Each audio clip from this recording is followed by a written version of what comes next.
자, 어쨌든 방해하지 그렇게 하면 안 되고 같이 가셔서 축복해 주시면 너무나 좋을 것 같습니다. 자, 우리 다른 강구는 주보로 참조하시고요. 오늘 함께 은혜 받으실 말씀은 로마서 12장 우리 14절에서 21절 말씀입니다. 로마서 12장 14절에서 21절 말씀.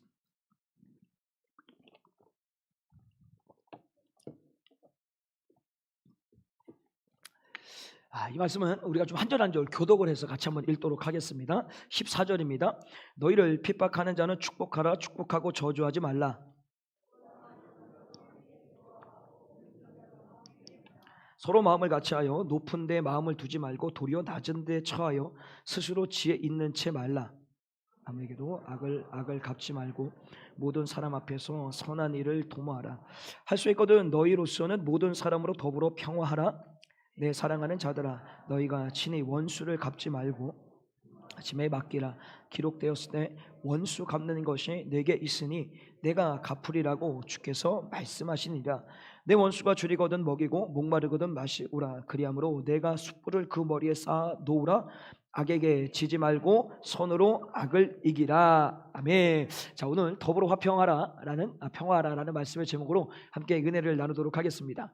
여러분, 이 앞에 현수막 보이십니까? 너무 아름답지 않습니까? 박수 한번 할까요? 우리 교회에 전 디자이너라고 있습니다. 전 디자이너. 우리 전혜린 집사님인데요. 매번 행사 때마다 이게 디자인을 해가지고 해요. 근데 이게 날이 갈수록 해를 더해 갈수록 하나 차립시다, 우리 같이. 같이 하나 업체를 차려도 될 거예요. 그러니까 저분이 참 탤런트가 많으세요. 그러니까 이런 것도 있고 아이들 이렇게 워십하는 것도 그렇고요. 그래서 그런 어떤 그 엔터테인먼트 하나 차려가지고 우리 아이들 이렇게 양성하면 어떨까?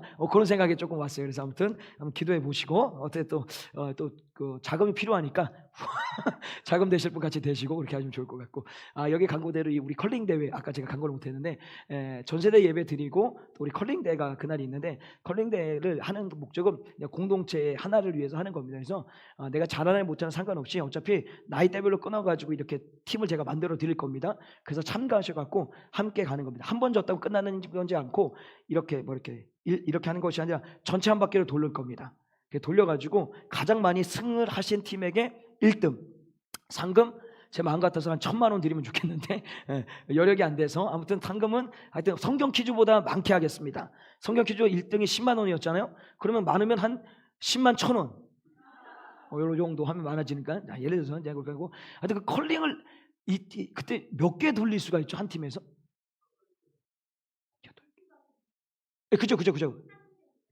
그러니까 8개, 그러니까 8명씩 붙어서 끊고 떨어지니까 또 기다렸다. 오케이, 알겠어요. 자, 8명이 할 수 있다. 그러니까 한 팀에 8명씩 구성을 제가 해서 뿌리겠습니다. 그래서 뿌리면 그 맞춰서 팀별로 얼음판에 가서 연습하시면 안 됩니다.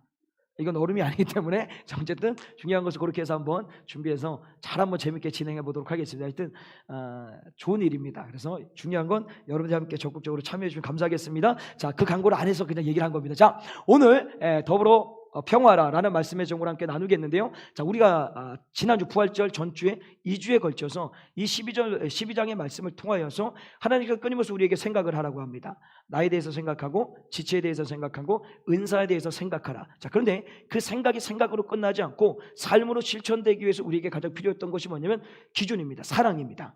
그 사랑이 있을 때 사랑을 가지고 악을 미워하고 맞죠? 악을 미워하고 선에 속하며 형제를 사랑하고 그 형제의 필요를 채워주고 더 나아가서는 주의 일에 열심을 다하여 할 때 그 모든 것들이 이루어질 수 있다라고 2주에 걸쳐서 말씀을 나눴습니다. 자, 그 말씀을 이렇게 좀 정리하고요. 사실은 오늘도 그 연장성산에 있는 건데요. 하나님께서는 우리가 살아가는 공동체, 가정으로부터 시작돼서 여러분의 직장, 사업장, 교회, 우리 나라까지 해서 이 나라의 모든 것들이 오직 예수 그리스도가 드러나고 예수 그리스도가 선포되기 위해서 우리의 삶을 어떻게 살아야 된다는 오늘 또다시 또 말씀하고 있는데요. 그 말씀의 내용을 오늘 말씀에 보게 되면 한 3가지로 좀 구분해서 볼 수가 있는데, 가장 먼저 우리는 우리의 입술을 통하여서 끊임없이 축복해야 된다는 겁니다. 오늘 본문 14절 말씀을 같이 한번 읽어볼까요? 14절 시작. 너희를 핍박하는 자를 축복하라. 축복하고 저주하지 말라.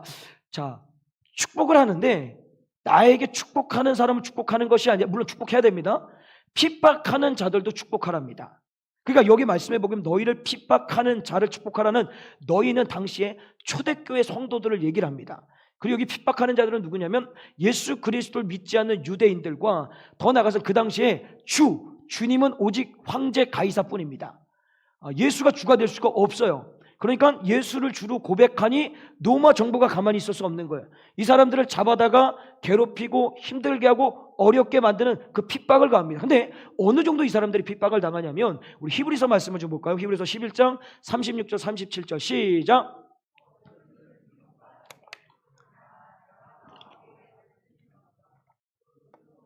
톱으로 켜는 것과 시험과 칼에 죽는 것을 당하고 양과 염소의 가죽을 입고 유리하여 궁핍과 환난과 확대를 받으니 톱으로 켜서 살을 잘라내요.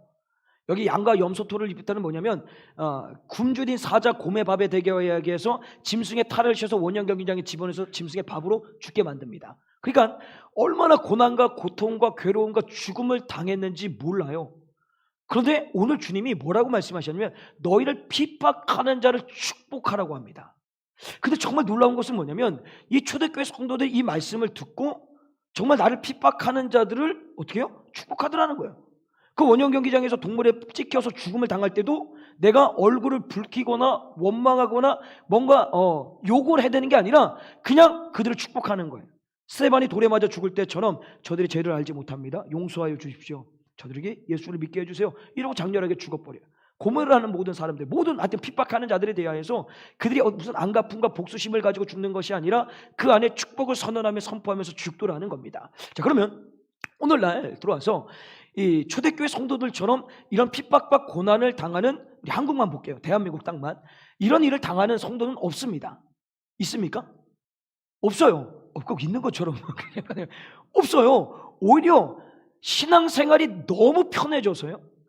이 신앙과 믿음이라는 것이 그냥 신앙생활이 아니라 종교생활로 전락된 분들이 참 많이 있습니다. 주일날만 예배드리는 딱 한 번의 예배로 가지고 모든 삶을 다했다 합니다. 그리고 이 주일날도 자신들의 개인적인 볼일을 보기 위해서 삶을 살아갑니다. 주의 나로 해서 모든 것을 드려야 되는데 오늘도 자신의 어떤 시간과 스케줄과 계획에 따라서 이 삶을 움직여가고 살아가고 있는 거예요.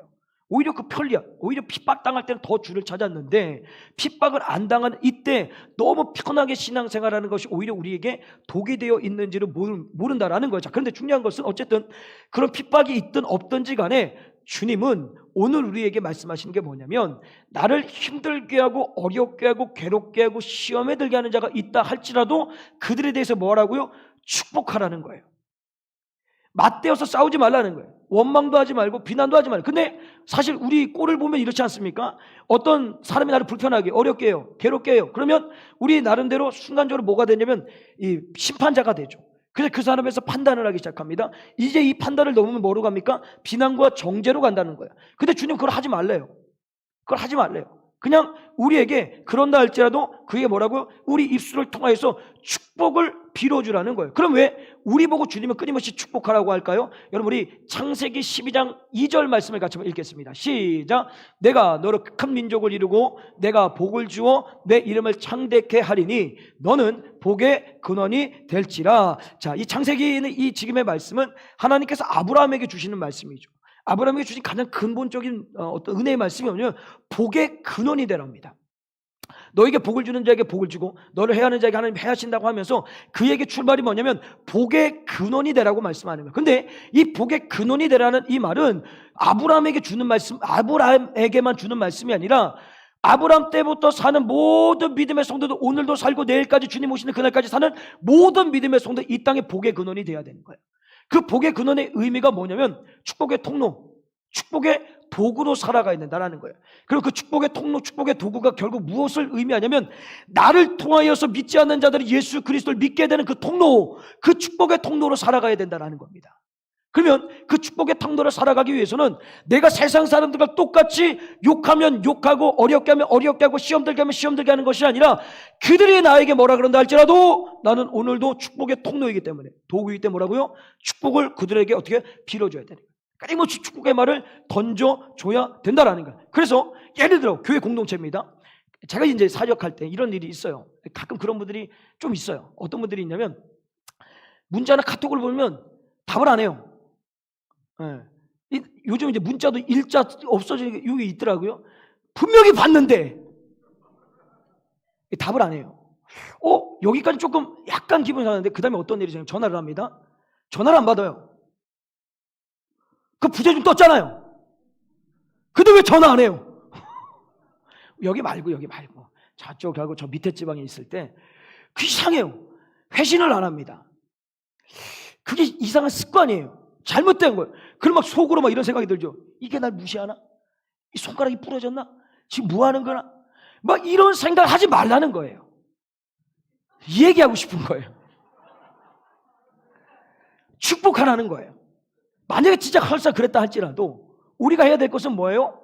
얼마나 바쁘면 문자를 보고도 답을 못하고 전화가 왔는데 받는데도 못하는데 너무 바쁘니까 그 바쁜 삶 가운데 건강 잃지 않도록 주님 항상 건강 붙들어 주시고요. 그 바쁜 삶 가운데 여유가 생길 수 있도록 주여 복 내려 주시옵소서. 이거 하라는 거예요. 여러분 이게 지금 걸린 거예요. 지금 다. 자, 지금 걸린 거예요. 조금 더 가볼까요? 세상에서 쉽게 그냥 일상에 일어나니까 운전들 많이 하시잖아요. 운전하다 보면 갑자기 끼어들어서 그 브레이크 딱 밟을 때가 있어요. 그럼 이때 막 이거예요. 하지 말래요. 주님이 뭐라고 하라면 이렇게 하래요. 주님 저 운전 잘하시라고 저 사람을 통해서 깜짝 놀라게 하셔서 정신 바짝 차리게 운전할 수 있도록 은혜 주시면 너무너무 감사합니다. 우리 저분을 축복합니다. 사랑해요. 잘하셨어요. 라고 하래요. 이게 웃는 얘기고 무슨 얘기가 아니라 주님이 오늘 핍박하는 자에 대해서 뭐라고요? 축복하라라고 말씀하십니다. 참 어렵지만 주님이 우리에게 그렇게 요구를 하십니다. 그런데 그 축복이라는 것이 그냥 말로만 그래 은혜 받을 자식, 축복받을 자식 이게 아닙니다.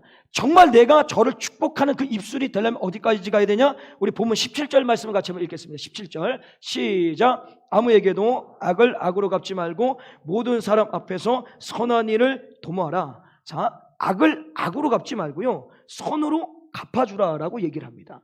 사실 이게 참 어렵습니다. 나에게 악으로 다가오는 사람한테 어떻게 선으로 다가갈 수 있느냐? 이게 참 어려운데 우리 기본적으로 예수님은 당연히 그렇게 했지만 성경의 여러 가지 인물 중에 이 악을 선으로 이겨낸 사람 중에 대표적인 인물이 누굽니까? 요셉이지 않습니까? 이 요셉은요 17세에 형들 때문에 10명의 형들 때문에 어디래요? 노예로 팔려갑니다. 노예로 팔려서 거기서 잘 되는 했더니 또 성범죄자로 억울한 누명을 써서 감옥에 갇혀서 모두 총 합쳐서 17년 동안 고난과 고통과 괴로움과 억울함 속에서 살아갑니다. 근데 이 인생이 반전이 되죠. 애굽의 총리가 됩니다.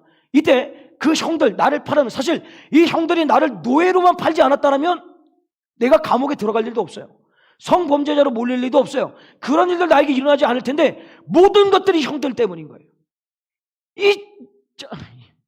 이분들만 아니었으면 내가 이 17년 동안 표현이 그렇지만 정말 개고생하지 않고 환난당하지 않고 고난당하지 않고 제수복 입고 처절하게 머리털 수염까지 다 기르고 아주 그냥 더러운 모습으로 내가 살지 않을 수 있었는데 그들 때문에 내가 그렇게 당한 거예요.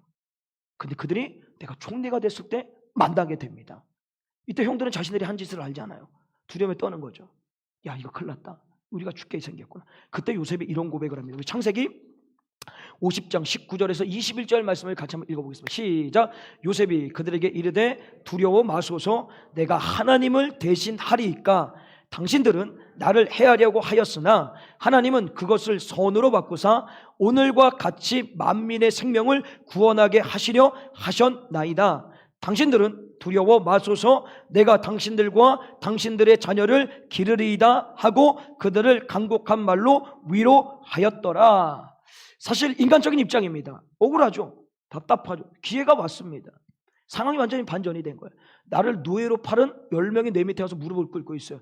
단칼에 그냥 다 없앨 수 있다라는 거예요. 자, 근데 이때 요셉의 중요한 고백이 뭐냐면 내가 하나님을 대신하리까라는 거예요.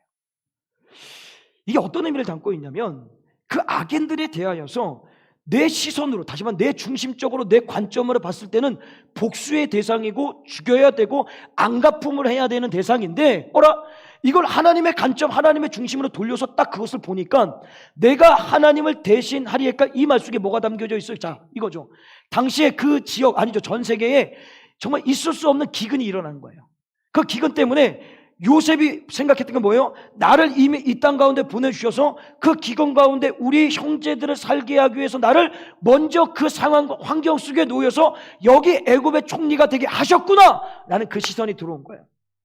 근데 그 시선이 어디까지라고? 만민을 구원한다는 그 의미는 뭐냐면 요셉은 그걸 깨달았던 거죠. 나 혼자 우리 가족만 사는 것이 아니라 결국 이 애굽 땅에 이주해서 살게 된 70명을 통하여서 이스라엘이란 한 민족이 만들어지고 그 민족의 혈통을 통해서 누가 와요? 예수 그리스도, 만민을 구원할 예수 그리스도가 이 땅에 오신다라는 거예요. 내가 나의 모든 시선과 관점을 내려놓고 하나님의 시선과 하나님의 관점과 하나님의 중심으로 보니까 하나님의 경영이 눈에 들어오기 시작하는 거예요. 하나님의 계획이 들어오기 시작하는 거예요. 그러니까 내가 어떻게 하나님을 대신할 수 있겠습니까? 형님들 걱정하지 마십시오. 내가 형님들 책임집니다. 더 나아가서 형님들의 자식까지 내가 책임집니다. 두려워 떨지 마십시오. 그냥 위로하는 거예요. 정확하게 악을 어떻게 갚은 거예요? 선으로서 갚아버렸다라는 거예요. 오늘 주님이 우리에게 얘기하시는 거예요. 살다 보면 왜 이 모양 저 모양 답답하고 억울하고 힘든 일이 없겠습니까? 그것이 내가 잘못해서 생기는 문제라면 별 문제 없겠죠. 그것도 문제지만 남 때문에, 타인 때문에 당하는 어떤 고통과 괴로움, 억울함이 그게 사실 견디기 어려운데 오늘 주님이 우리에게 말씀하신 게 뭐예요? 뭐라고 얘기하십니까? 하나님을 대신해서는 안 된다라는 거예요. 그 하나님을 우리가 하나님이 돼서는 안 된다는, 그러니까 이 대신하는 그 말씀 속에 뭐가 있어야 돼요? 끊임없이 내 관점으로, 내 중심으로 바라보면 복수해야 돼요. 안갚음을 해야 돼요. 그러나 하나님의 관점으로, 하나님의 시선으로 바라보면 그건 복수가 아니라 하나님께 오히려 은혜를 입을 수 있는 기회가 될 수가 있더라는 거예요. 그럼에도 불구하고 사실 진짜 안 될 수 있잖아요.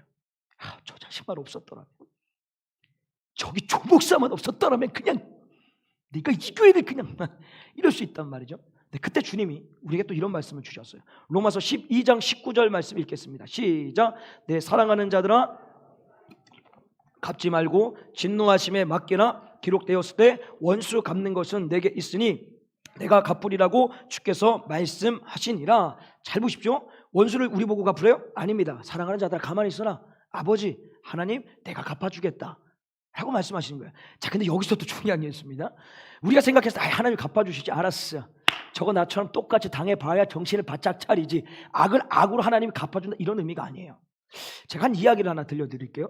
예전에 어떤 목사님이 이제 간증하신 건, 원래 그 목사님 목사님이 아니라 불신자 집안에서 태어나서 군대 생활할 때까지도 불신자였습니다. 근데 이분이 최고참에, 군대에서 최고참이 되었을 때 내무 생활할 때 이제 각 이등병이 들어온 거예요. 근데 이등병이 들어왔는데 얘가 마음에 안 들어. 왜 마음에 안 드나 봤더니 밤마다 이게 침상에 누워서 자야 되는데 일어나서 기도를 하는 거예요. 근데 기도도 그냥 가면 좋은데 뭐 가만히 있을 수는 있는데 이러고 기도하는 거예요. 엄청 흔들어대는 거예요. 그러니까 자기가 불신자니까 그게 꼴사오는 거예요. 마음에 들지가 않는 거예요. 그래서 이 마음 가운데 그 이등병에서 미움이 생기기 시작합니다. 그 당시만 해도 뭐 때려도 뭐 전혀 문제될 게 없는 군대 생활입니다. 그러니까 괴롭히기 시작하는 거예요. 힘들게 만드는 거예요. 그래서 그 기도를 못하게 만들려고 계속해서 기합을 주고 때리고 괴롭힌 거예요. 그러면 안 할 줄 알았어요. 근데 이놈이 밤만 되면 계속 이러고 하는 거예요. 예. 너무 화가 나는 거죠. 시간이 좀 지나고 오늘 이제 술을 먹고, 그때는 이렇게 술도 먹는 일도 있어요. 오래전이니까 술을 먹고, 그때는 술 먹었죠, 집사님 군대에서. 네, 자, 잘하시니까 증인이니까. 자, 저분이 그렇다는 건 아닙니다. 자, 하여튼 술을 먹는데 먹고 이제 들어오면서 술김에 오는데 이 밤에 또 이지랄하고 있는 거지. 그 사람 봤을 때는 이지랄하고 있는 거예요. 그러니까 자기가 이제 진흙바닥을 오었던 것 같아요. 이 진흙이 묻어있는 전투화를 벗어가지고 그냥 갖다 던져버렸대요. 빡 던지고 가서 이제 술에 취했으니까 자기가 누워서 그냥 잤대요. 자다가 보니까 이제 술 먹으신 분들 알잖아요. 자다가 갈증이 납니다.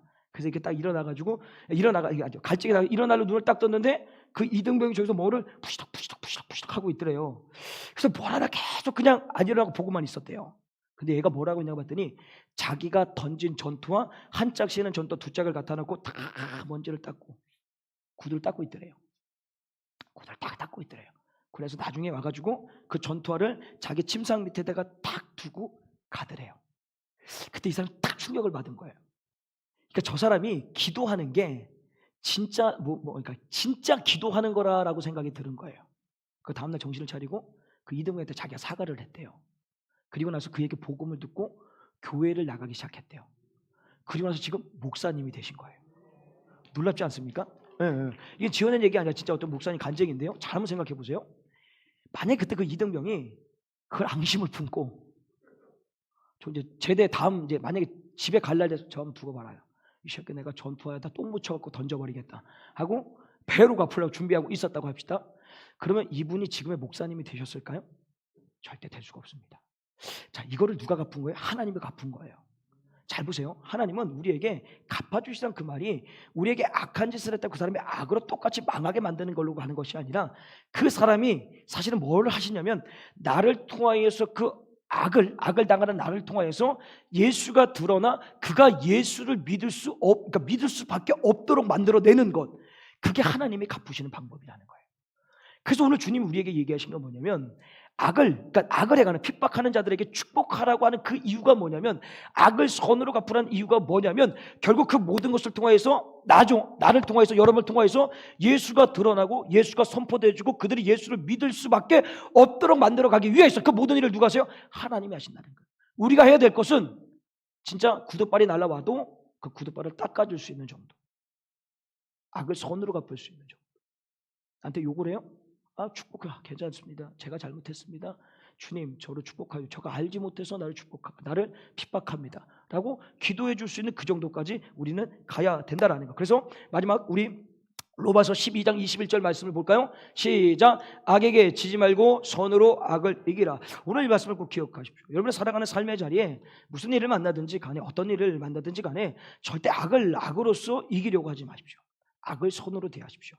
그래서 이 말씀을 기억하셔서 더 나아가서는 하나님이 그 모든 것을 갚아주신다는 것을 믿으십시오. 그 갚음은 나랑 똑같이 그 사람에게 대해준다는 것이 아니라 그 영혼을 주님께서 반드시 변화시키고 새롭게 하는, 누굴 통해서? 나를 통해서 그 일을 하시는 거예요. 그 자리에 여러분들이 쓰임받으시기 전에 간절히 축복합니다. 두 번째로요, 우리는 모든 일에 함께 해야 된다라는 겁니다. 우리 15절 말씀 같이 읽겠습니다. 15절 시작. 즐거워하는 자들과 함께 즐거워하고 우는 자들로 함께 울라. 자, 오늘 이 말씀 속에 반복되는 것은 함께라는 겁니다. 함께. 그러니까 모든 공동체는 나 혼자가 아니라 함께 해야 된다라는 거예요. 근데 오늘날 정말 비참한 현실이 뭐냐면 이 공동체 의식이 다 깨져버렸다는 거예요. 특별히 코로나 팬데믹을 강을 쭉 건너오면서 완전히 공동체라는 것은 사라졌습니다. 전부 다 개인적입니다. 가정도, 교회도, 세상도 다 각자 생도를 살아간단 말이에요. 자, 근데 한번 잘 생각해 보면 이게 코로나 때문에 그런 게 아니라 이미 이 나라가 문명이라는 그 발달을 통하여서 이 공동체 의식이 무너지고 있었는데 우리가 그걸 인지를 못하고 있었던 거예요. 제가 금요일날도 살짝 말씀드렸던 것 중에 잘 보세요. 예전에는 한 방에 다 같이 살았습니다. 제 기억은 물론 저희가 못 살아서 그렇지만 한 방에서 아빠, 엄마, 누나 저 4명이서 저 고등학교 졸업할 때까지, 누나는 더 빨리 갔구나, 같이 다 살았어요. 네, 같이 이렇게 살았어요. 북적북적 배면서 뭐 하는지 다 알아요. 다 이렇게 살았어요. 근데 지금은 세상이 너무 좋아지니까 각방입니다. 각자 침대를 쓰고요. 그리고 딱 들어가면 문 닫아버리고요. 그리고 정말 이게 신기한 건 같이 사는데 얼굴을 보지 못하는 경우도 있어요. 놀랍지 않습니까? 같은 집에 사는데 얼굴을 못 보는 경우가 있다니까요. 여러분들 없죠? 그런 집이 꽤 많다고 하더라고요. 자, 이것뿐만 아니에요. TV라는 것이 예전에는 있는 집도 있었고 없는 집도 있었는데 만약에 있다면 딱 TV 한 대인데 이 한 대의 채널은 KBS, MBC, EBS 3개 딱입니다. SBS는 98년인가 97년도에 제가 만들어진 걸로 알고 있어요. 그 전까지 이 3개 채널 안에 사실 볼 게 없어요. 네, 밖에 없어요. 아들과 딸, 이거 아세요? 드라마 아들과 딸이라는 거? 너희들 모르지? 뭐 이런 거 막 60% 모래시계. 그러니까 60% 될 수밖에 없는 게 딴 게 볼 게 없다니까요. 그러니까 60% 70% 시청률 나올 수밖에 없는 거예요. 왜? 모든 가족이 거기에 목매고 있는 거예요. 그거 보고 그 얘기 하는 거예요. 같이 그 얘기 나누는 거예요. 같은 생각과 같은 마음을 갖고 있는 거예요. 근데 오늘날은 어떻습니까? TV, 스마트폰, PC, 여러 어떤 스마트 기계를 가지고 수백 개의 채널을 통해서 자기 보고 싶은 거를 다 각자 따로 봅니다. 그러니까 생각이 달라지는 거예요. 마음이 하나가 될 수가 없는 거예요. 가치 면에서 모든 것들이 다 틀려버리는 거예요. 그러니까 하나가 될 수가 없는 거예요. 그냥 몸만 함께인 거지 생각과 마음 모든 것들은 다 따로 살고 있다라니까요. 하나 더 얘기해 볼까요? 전화기입니다. 예전에 전화기, 어휴야, 집에 전화기 있으면 참 훌륭했어요. 잘 사는 게 괜찮은 집이었어요. 우린 교회였으니까 어차피 전화기가 있으니까 아직도 기억합니다. 643-6861, 043-643-6861. 아직도 그 전화가 있어요. 6861이라는 전화가. 그 전화 집에 딱 한 대밖에 없습니다. 그러니까 집에서 하여튼 전화만 오면 누가 전화를 했고 무슨 얘기는 다 알아요.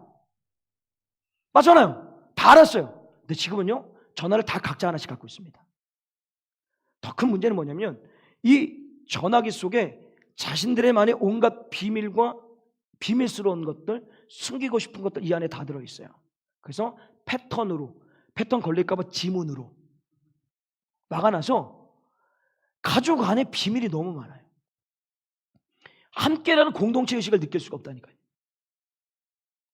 이게 우리는 문명이 발달해서 환호하고 박수를 치면서 정말 세상이 좋아졌다라고 얘기를 해요. 맞아요. 좋아졌죠. 근데 그 좋아짐으로 인해서 우리가 잃어버린 게 뭐냐면 공동체 의식인 거예요. 공동체 유대감이 다 상실돼 버립니다. 이거는 가정뿐만이 아니라 모든 사회가 마찬가지예요. 여러분 잘 보세요. 우리도 마찬가지고 세상에 돌아가는 건 남의 말을 존중하지 않습니다. 남의 말을 존중하지 않아요. 여러분 공감이라고 하잖아요. 남이 얘기하는 어떤 감정이나 생각 따위가 맞다, 내가 그렇게 느낀다, 이런 공감을 해주는 건데 가정 안에서조차도 공감이 안 돼요. 저게 말을 하는데 저게 아니지, 하여튼 말을 하는데 그 말이 내 안에 공감이 되지가 않는 거예요. 왜? 다 따로 사는 거예요. 한 집에는 살긴 사는데 각자 생각과 각자 마음으로 사니까 아빠가 얘기하는 거, 엄마가 얘기하는 거, 딸이 얘기하는 거, 아들이 얘기하는 거 공감이 안 돼요. 근데 우리만 그럽니까? 세상이 다 그렇다니까요. 공감을 안 해줘요. 그래서 나와 다른 얘기를 하면 다른 게 아니라 틀렸다라고 얘기를 하는 거예요. 그래서 판단하고 비난하고 비판해서 뭐가 되는 거예요? 분열이 되는 거예요. 지금 우리 사회가 그렇지 않습니까? 극도로 분열된 이유가 거기에 있는 거예요. 우리는 그냥 여야 정치 색깔에 따라서 지역적인 감정에서 이것 때문에 우리가 분열됐다고 생각하 아니에요. 이미 이 땅을 분열시키기 위해서 문명이라는 그 발달을 통하여서 우리에게 들어온 것이 편리함이 우리의 삶의 공동체 의식을 무너뜨려 버린 거예요. 그래서 각자 알아서 살아가는 거예요. 문제는 교회도 그렇다는 거예요. 교회 안에도 오늘 주님이 함께 웃고 울으라고 얘기를 했는데 함께 웃질 않아요. 함께 울질 않아요. 왜? 얘기를 안 해요. 몰라요. 다 알아서 각자 살아가는 거예요. 그나마 우리 공동체는 그래도 진짜 아직도 괜찮아요. 저는 그렇게 생각해요. 우리 공동체 참 좋습니다. 우리 공동체만 하는 공동체가 있죠. 왜 없겠어요? 근데 이만한 공동체가 어디 있겠습니까? 이 주일만 되면 같이 먹고 마시고 또 요리해서 하여튼 즐기고 같이 예배드리고 얼마나 좋습니까? 그런데 그러니까 저게 지금 깜빡깜빡도 이것까지 나가버리는데 지금 깜짝 놀랐어요. 지금 하여튼 조명 아무튼 나간 거죠. 그냥 전기가. 아무튼 중요한 것은 이제 교회가 우리 안에서 뭐가 필요하냐면 함께라는 거예요. 그러니까 가정이라는 것도 함께고 교회도 함께인데 이 함께라는 말 속에 여러분 잘 기억해야 될 게 내가 그냥 마당만 받고 교회에서 신앙생활하는 거 이거 진짜 회개해야 될 일입니다. 정말 내가 이 교회 공동체에 속해 있다면 교회가 무슨 일이 있을 때 함께 하는 거예요. 여러분 가족이 얘가 이 일을 할 때 그냥 모른 척합니까? 아니잖아요. 함께 하려고, 물론 지금도 그냥 모른 척 해야죠. 하여튼 다 모든 것들이 함께 해야 되는데 이기적인 신앙생활을 하는, 근데 그게 자기는 자기가 맞다라고 생각하는 게 문제라는 거예요. 내가 혼자 기도하고 내가 혼자 예배드리고 내가 혼자 교회 왔다 갔다 하면 그게 다 됐다라고 생각 아니에요. 주님은 절대 우리를 그렇게 만들지 않으셨다니까. 그리스도의 몸 안에 지체 모두 다 함께 한 몸이 돼서 교회를 세워나가라고 말씀하셨다는. 그러면 내가 그것에 이탈되어 있는 거예요. 근데 이탈됐다라고 생각을 안 하는 거예요. 왜? 내가 그게 맞다고 생각하는 거예요. 근데 그게 맞는 게 틀렸다니까요. 잘못됐다니까요. 무슨 일이 있을 때마다 내가 그 교회 공동체 함께 한과 동시에 더 나가서 함께하지 못함에 미안한 마음이 있어야 되는 거예요. 정말로. 근데 우리 공동체 그런 분들이 많으세요. 예를 들어서 교회 청소하는 날에 있어요. 청소 못 나오면 꼭 얘기하죠. 목사님 죄송해요. 제가 이날 이렇게 있어서 제가 청소를 못 나와요. 교회 뭐에서 성경 퀴즈 대회가 있어요. 뭐 이게 못해요. 뭐 얘기하시는 분 참 많아요. 괜찮아요. 근데 아예 그런 얘기도 안 해요. 그냥 신경조차 안 쓰는 거예요. 근데 사실은 이것뿐만이 아니라 정말 깊게 가는 함께가 뭐냐면 함께 웃고 우는 겁니다. 이게 어떤 의미냐면 나눌 수가 있는 거예요. 뭘 나눠요? 내 속 깊은 기도 제목을 함께 나눠서 기쁜 일일 때 함께 기쁨을 나누고 슬픈 일이 있을 때 함께 기도하면서 그 슬픔을 함께 이겨내는 거예요. 자, 함께 나눌 때 슬픔은 반이 되고 기쁨은 배가 된다는 말이 있잖아요. 여러분 그런 거 요즘 느껴보십니까? 그런 거 느껴보십니까? 함께함을 통해서 내 어떤 슬픔이 반으로 쪼개져 버렸고 기쁨은 배가로 증가해 버렸고 그런 걸 좀 느껴보신 적이 언제십니까? 물론 지금도 있을 수 있는 분도 있겠지만 많은 것들이 상실돼요. 근데 예전에 교회는 안 그랬어요. 예전에 교회는 제가 그냥 생각했던 교회는 너무 행복했던 것 같아요.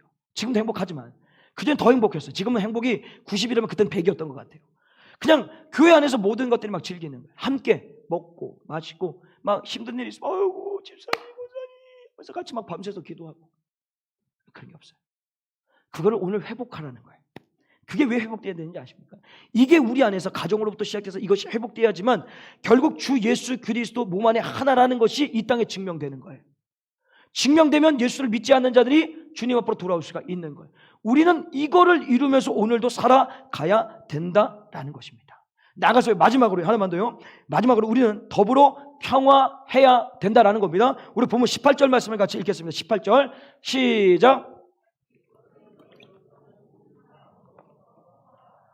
자, 여기 보시면 모든 사람과 더불어서 함께 평화하라 라고 얘기를 합니다. 이 평화를 이룰 수 있는 것은 지금 앞에서 얘기했던 대로 내 입술로 끊임없이 축복을 하고 악을 선으로 이겨내고요. 더 나아가서는 함께 할 때 더불어 화평을 누릴 수가 있다라는 거예요. 자, 그런데 이 앞에 말씀 속에 전제가 있습니다. 할 수 있거든.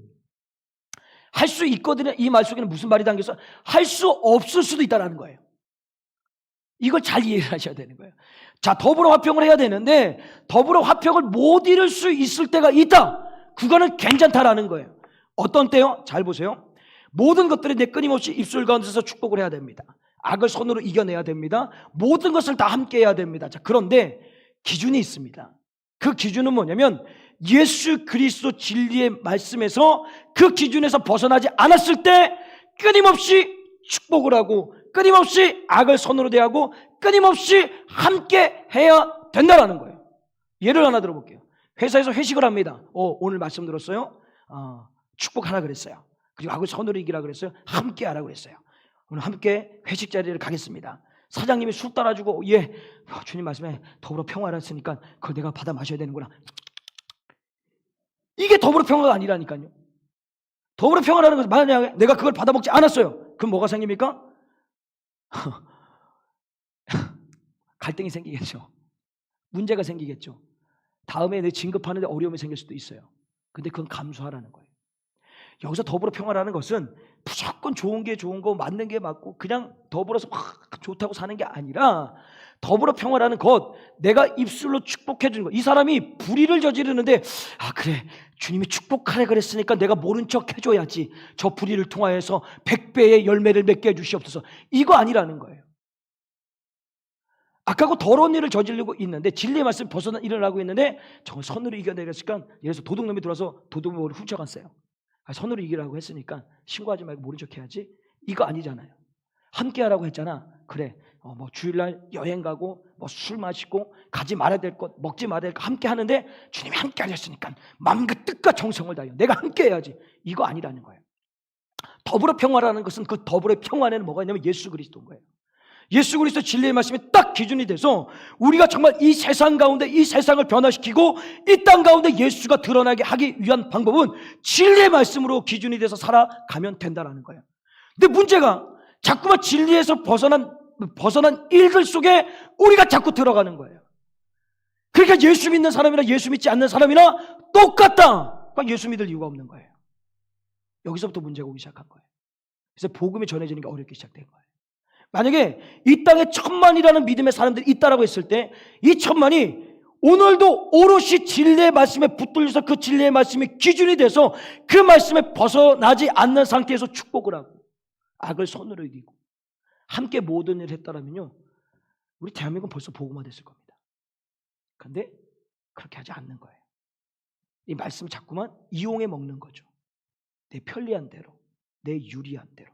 그냥 오늘 이 더불어 화평을 하는 분명히 더불어 화평해야 됩니다. 입술로 축복해야죠. 악을 손으로 이겨내야 됩니다. 그리고 함께 모든 일을 해야 됩니다. 그러나 중요한 건 뭐라고요? 예수 그리스도입니다. 진리의 말씀이 기준이 돼서 이 안에 들어와 있을 때 함께하는 겁니다. 그럴 때 정말 선명하게 예수가 어떤 분이라는 것이 그냥 흐리멍텅한 예수님이 아니라 정말 우리 죄를 위해서 십자가에 죽으시고 부활하셔서 오롯이 진짜 무슨 일이 와도 그 신앙과 믿음을 지킨 우리 때문에 예수 그리스도의 그 선명한 십자가가 드러나게 된다는 거예요. 오늘 주님이 우리의 삶을 그렇게 원하신다는 겁니다. 오늘 다시 한번 이 말씀을 기억하시고 우리 평생에 더불어 화평해야 됩니다. 그 화평을 위하여서 여러분들 축복하십시오. 나에게 악을 대하는 사람, 핍박하는 사람 축복하십시오. 그리고 악을 선으로 이겨내십시오. 하나님의 갚아주심을 믿으십시오. 나가서 모든 가정으로부터 시작해서 여러분 속에 있는 모든 것에 함께 하십시오. 그것을 통하여서 뭐가 드러난다? 예수 그리스도. 예수 그리스도 이 땅에 열방 가운데 여러분을 통해서 드러날 수 있도록 그 삶을 살아가시기